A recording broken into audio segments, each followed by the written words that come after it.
In this video, I'll be counting down the biggest mistakes people make when planning for retirement. And more importantly, I'll explain what you should do differently to ensure you're on the right track as you approach retirement. Hey there, I'm Strano, the founder of SUPERGUY, your #1 resource for planning retirement. I'm also managing partner of retirement planning firm Toro Wealth. This video is general information only and does not constitute financial advice, so please read the disclaimer found in the description below. Every day, retirees are making big mistakes that are impacting their retirement. Sadly, most people don't realise that they're even making these mistakes. You see, the most common mistakes aren't the ones that will get you in trouble from the tax man or have you breaking the super rules. Instead, these mistakes we're about to go through will cause your retirement savings to run out 10 years too soon, or cause you to work years longer, or result in you missing out on opportunities that could boost your retirement income by thousands of dollars every year. Okay, so let's count down the top 6 mistakes, starting with mistake number 6, working too long. In my experience, most people work way longer than they need to. Of course, it's best to be conservative with retirement planning, but many people are way too conservative. I see it all the time. Most of the clients that we provide personal retirement planning advice to had intended on working at least 2 or 3 years longer than they needed to until we showed them that they didn't need to. Some of the best years of your life could be passing you by. Do you really want to lose these years by working too long, simply because you didn't bother to go through the process of figuring out whether you actually had to or not? I can assure you there's a pretty good chance you've saved up enough already, and your money is probably going to last longer than you will.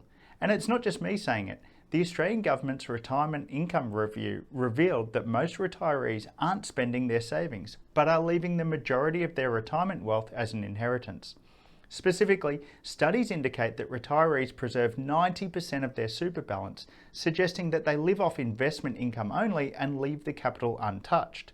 Now, while this might be nice for your surviving family when you pass away, do you really want to give up your best retirement years for it? It's up to you, but here's what I would consider doing. Take a day off work, chuck a sickie and spend one day running the calculations, project it out and figure out what age you can afford to retire.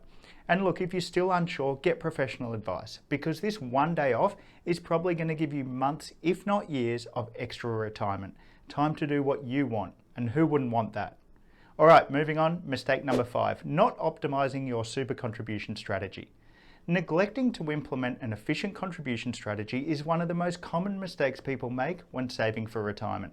In your final working years and even months, you need to hyper-focus into your super contribution strategy. A good contribution strategy can significantly reduce immediate and future taxes, and these tax savings, invested and compounded, will greatly increase your balance at retirement.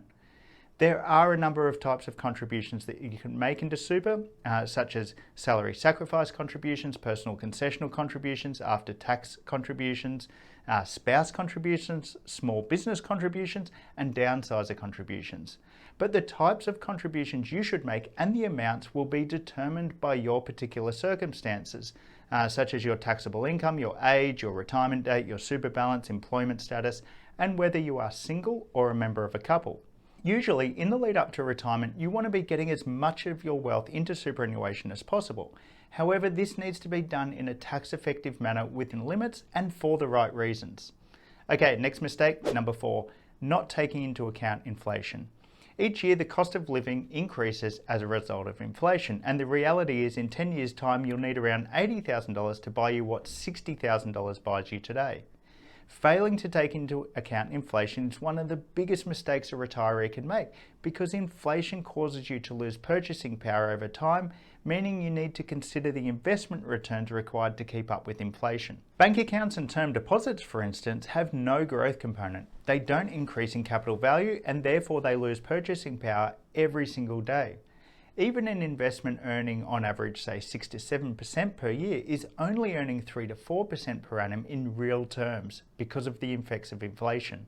Make sure that your calculations take into account inflation, and as a general rule, you probably want to be using an average inflation figure of about 3% per annum. Incorporate this into your projections. Mistake number 3, taking on too much investment risk. My mantra is that you should only take on as much investment risk as is required to meet your objectives.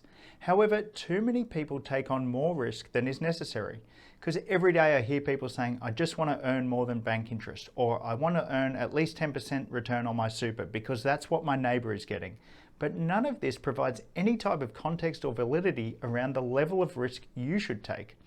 You need to think about everything you would like to achieve throughout retirement and then calculate the investment return required to meet those objectives. As we know, generally a higher level of risk will result in higher long-term returns, but with that comes higher fluctuations in your balance and, more importantly, a lower certainty of eventual outcome, meaning you're aiming for a target but you could end up 10 degrees either side of it.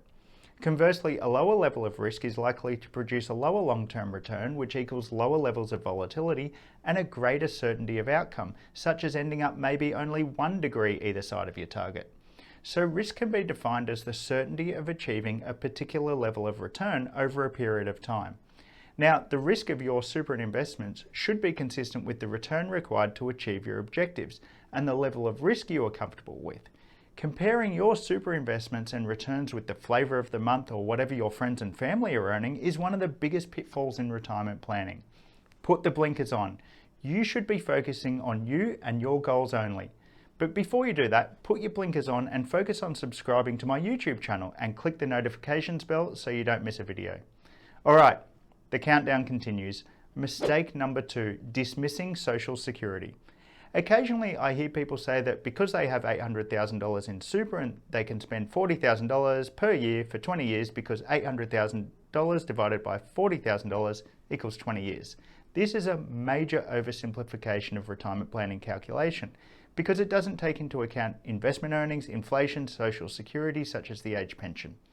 Leaving any of these factors out is a huge mistake if you're trying to plan your retirement, especially leaving out the age pension. The age pension provides at least a partial level of support to a very large majority of Australian retirees, and while eligibility criteria may change over time, the payment will remain a big part of Australia's retirement system for many years to come. In the most recent retirement income review, 71% of Australians over age 65 receive age pension payments. Some people also write off age pension because they do not expect to be eligible for payments immediately upon attaining age 67, without realising that it will become a significant supplement to their income in their late 70s or early 80s as their retirement savings begin to deplete.